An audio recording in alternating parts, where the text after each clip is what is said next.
Chag Sameach. You ate?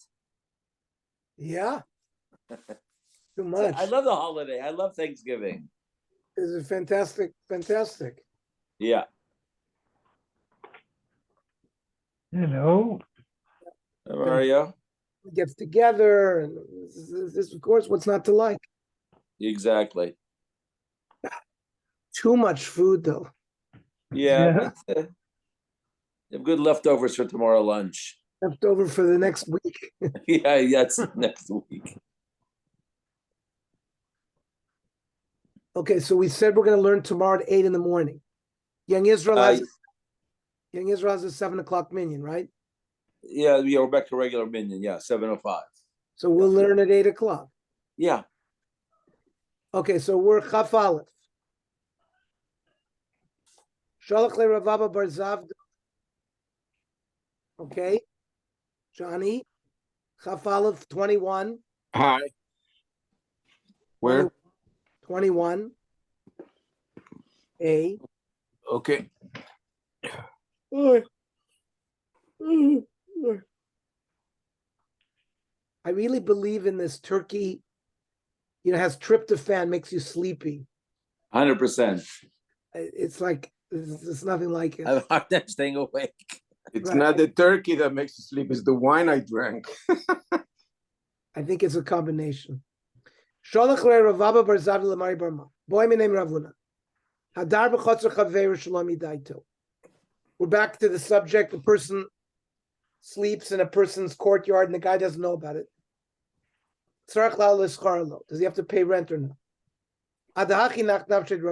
Meanwhile, Ravuna died. Ravuna's son said, he doesn't have to pay rent. But if you rent a house from Reuven, you pay rent to Shimon. So what do you mean? First of all, Shimon Ma'avid, who's the Shimon? If a person slept in a courtyard that he thought belonged to Reuven, but it really belongs to Shimon, he has to pay Shimon the rent. So the Gemara says, Tarti. These two things are contradicting each other. One, you said that if you sleep in somebody's courtyard, you don't have to pay him rent. And now you're saying if it was a different balabais, you have to pay him rent. Well, opposite halachas. So Gemara says, right. If the courtyard was normally rented out, you'd have to pay rent. If it's not normally rented out, you don't. If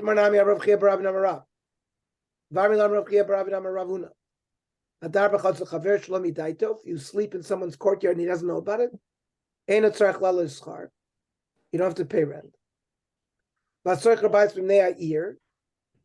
Person rents from an owner in a city, you have to pay rent. Again, the Gemara doesn't understand. Who are these bailim here? You thought that the courtyard didn't have an owner, but it had an owner, and you slept there, malalon's car. So again, Tarti, it's contradicting itself. You've started out by saying that if you sleep in someone's courtyard without it knowing, you don't have to pay rent. So again, the Gemara says, if the courtyard was rented on a regular basis, you'd have to pay rent. If not, not.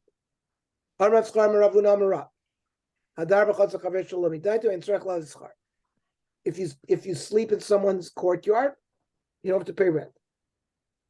Mishum shenemar u'she'iya yukasar, a new halacha.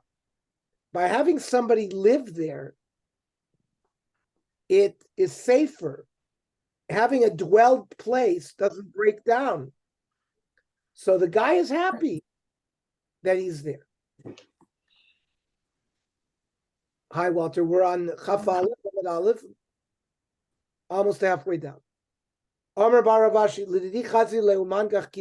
saw this shade that hangs around in uninhabited places. It looks like an ox.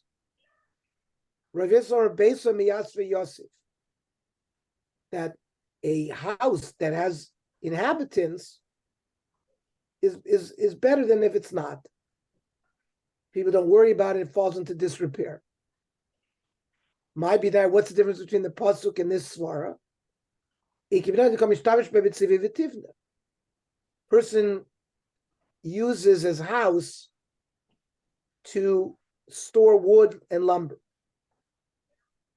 So there's no shmama because it's being used, but not having people live there who check and make sure that it needs paint, it needs water, you lose out on that benefit.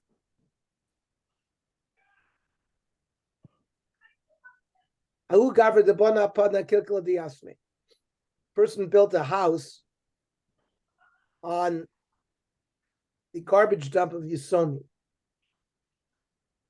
And I guess he didn't pay the Yisomim anything. Rav Nachman took the house away from him. Is it because the guy didn't pay schar and he demands that it be paid? No.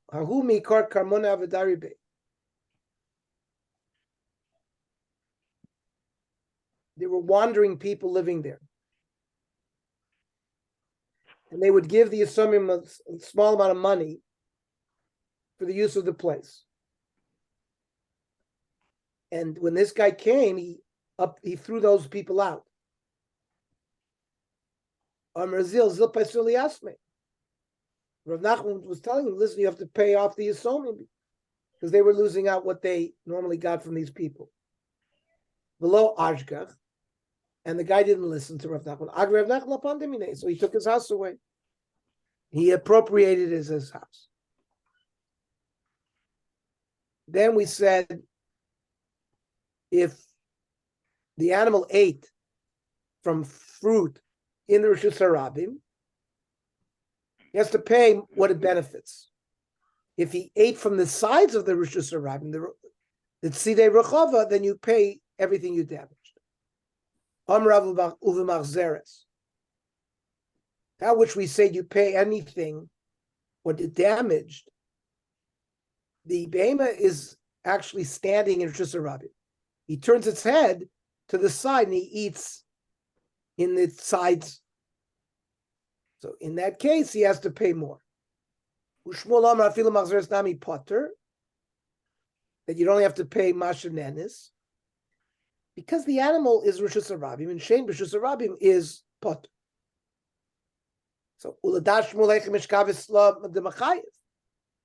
So describe for me a methodology by which Shmuel would say you would be obligated. If you go into Shavkel, he actually, with his body, the animal left the Rishus Harabim and went in the sides. There, you definitely pay like if you damage somebody b'Rishus HaNizik. Okay. Other people learn this as a standalone and not as a parish on our mission. Machzeres, the animal standing in Rishus Harabim, he turns his head and he eats from the sides. Rav Chayavas, you have to pay. Shmuel Poiteres. And according to Shmuel, how, according to Shmuel, will he ever pay full damages? He left, the animal left the Rishus Harabim, and now was standing in the sides. The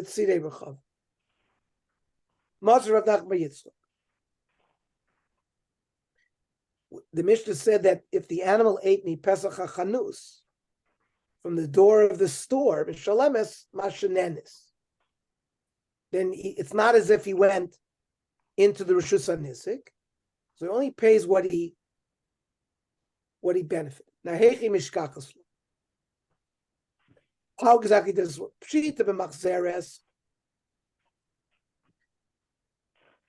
He is standing in Rishus Harabim, and he turns his head so that it's in the door of the store. The Ka'amar Mar Mashanenis, meaning mashanenis in mashazeka low, that you pay less damage is just what he ate, not for the complete damage. So, who masif lavum farkla? He asked this, and he's mitarates the kaima bekeren zavis. This is a corner, and the animal was able to eat from the Pesach without turning its head. If it's standing in Rishus Harabim and turns its head and eats in the Rishus HaYochid, you're chayv. Ki pligi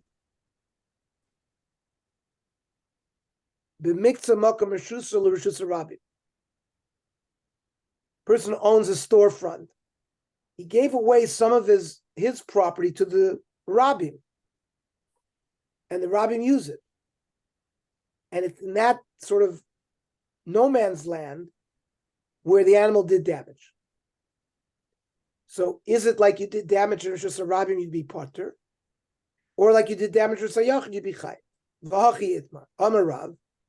Lo yishana, when did our Mishnah say you're chayiv? El machzeres. When the animal turns its head to the sides of the Rishus Harabim. Because it's not Rishus Harabim. Aval miktzah malka Rishus Harabim p'tura.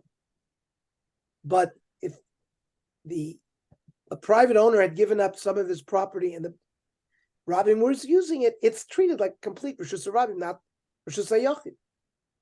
However, Shmuel Amar Filu Miktzah Mokam Rishus Harabim Chayeves. This is still considered his private Rishus, and when you damage in the Rishus HaNizik, you'd pay. Lema Bebor Rishus HaKamiflaki. Perhaps they're arguing in damages to be paid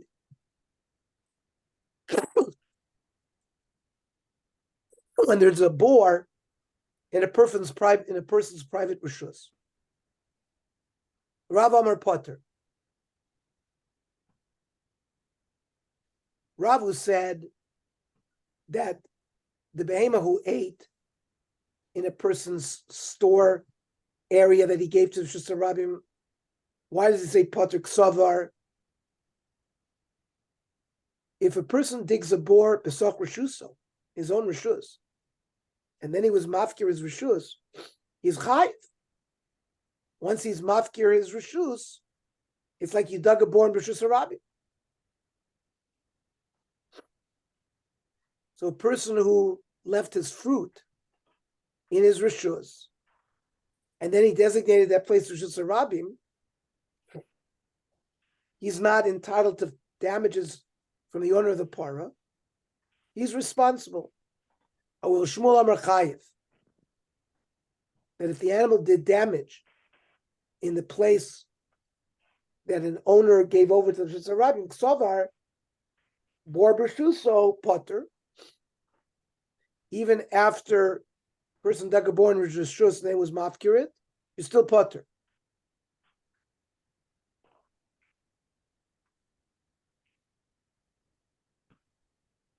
Now, so we said that according to Shmuel, the owner of the parah has to pay for damages that he ate fruit in that area that he gave to Rishus Harabim. Is that the source? No.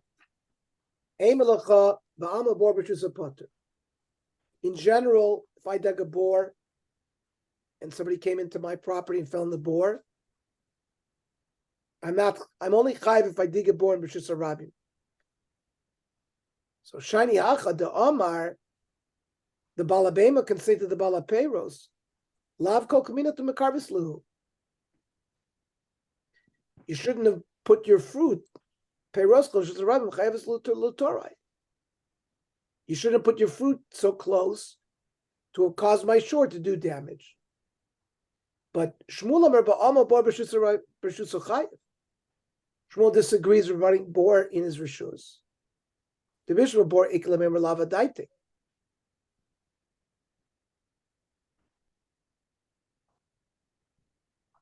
A guy's cow wanders into the Rishus HaYochid that has a bore there. He doesn't know that there's a bore there. It might do damage. So the balabor is chayiv. Avopeiros, fruit that's been laid out on the ground to dry. Is anybody going to have Avamina that the shore is not going to see that? He sees it. Lema is this issue of Machzeres Tanohi, the Tanya. If the animal ate Nishus Rabbi Mishalemis Mashanenis, if he ate Mitzid Erechava Mishalemis Mashazika Div Rab Meir Rab Yud. Rab Yosef Elazar Oimer Ein Darka Lechol El Lahalech. A behemoth on Rishus Rabim, it's normal derech is not to eat, but rather to walk. So if it stopped and ate, it's chayiv. So Rabbi Yossi Hainu Tanakama. How is Rabbi Yossi saying different than Tanakama? Ella must be Machzeres Ikibinayu. Tanakama Savar Shemachzeres Nami Mishalim Mashanenis. The Tanakama holds that if the animal is standing with Rishus Rabim and he turns its head, doesn't make a difference. You only pay what it benefited. Rav Yossi, you pay full damages. Versus low. It's not a machlokes tanoi. Kulama machzeres is ikaravi kishmuel. V'hacha be'uve'er b'steacher kamifluki. When the Torah says that your animal grazed in a neighbor's field, what does that mean?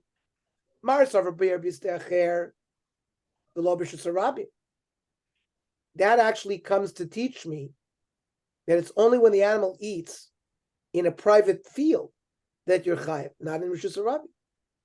But Marsa Rabbi Yossi will hold will be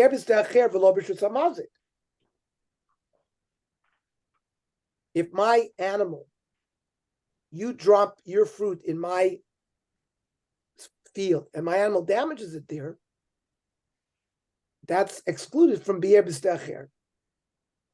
But this Mandomer holds you'd be chayiv for Shein in Rishus Rabbi. So Rishus Mazik, what kind of chiddush is it to say you're potter if the animal, if you bring your fruit to my property and my animal does damage there, of course it'd be potter. Lema perecha b'shusi, my boy, because, well, the Baal Behema can say, "What are your fruits doing in my property?" Ella ilfer v'sheh ikibinayu. If the animal's not walking in a normal way, it stops and ate, and maybe it ate from the back of another animal. That's the machlokas between ilfer and Rabbi Sheh we learned yesterday.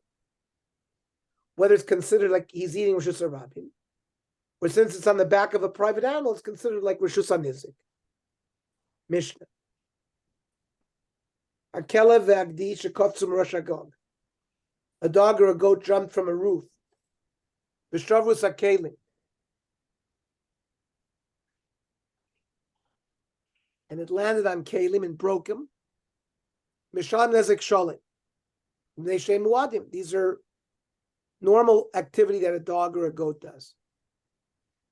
But a kelev shenatol chrar v'halach l'gadish.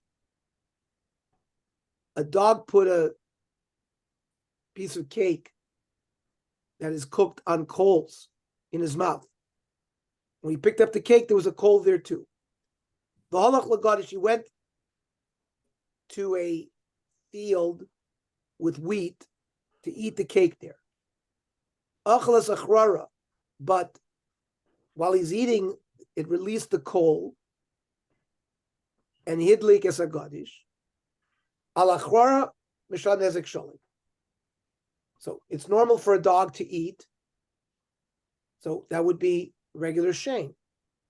Al agadish is unusual, and mishalim chatzi nezek. Now, why you pay nezek shalem? Because these animals jumped kafzu from the roof. But in naflu, if they fell, potter.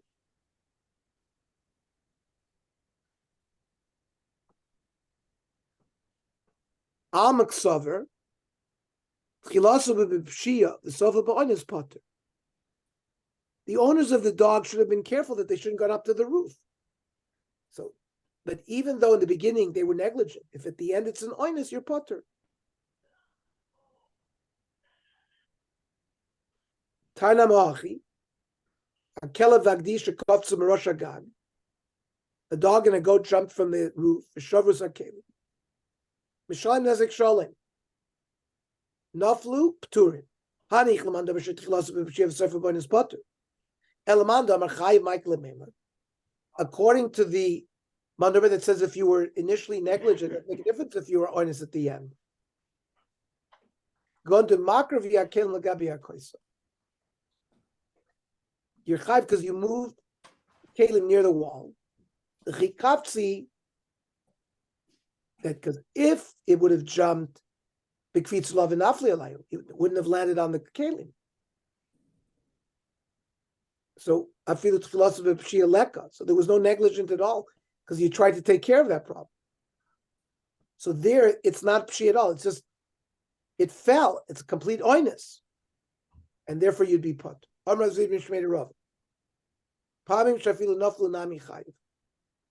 describe a situation where even when it fell and it broke, it'd be chayiv.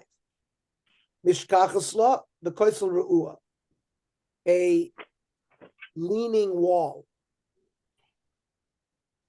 Mind you, the Ivor Lasuki died in Nafal or Chai. He should have had in thought that bricks of this wall, anyways, would have fallen out of the wall and broken the kidney. So in the end, it wasn't the bricks that broke the kidney, but an animal that had climbed up to the top and came out. So it is a case of tchilasu b'pshia v'soiv b'oinus, and not everybody holds your chai for that. So maybe lo tzricha. It wasn't. It was a koisel tsar. It was narrow. It was clear that if it jumped, it would break. So in that case, that's why you're chai. Don rabbanon. Hakela v'agdish dog b'mita lemala. It jumped from a mattress to the top, Turin, because it's not the normal way for them to jump like that. Because that's the normal jump. Adam v'tarnago shedolgu. An animal or a chicken that jumped, whether you jumped up, down, or down to up, you'd always be chai. Okay. So tomorrow we're going to learn at 8 o'clock in the morning. Okay.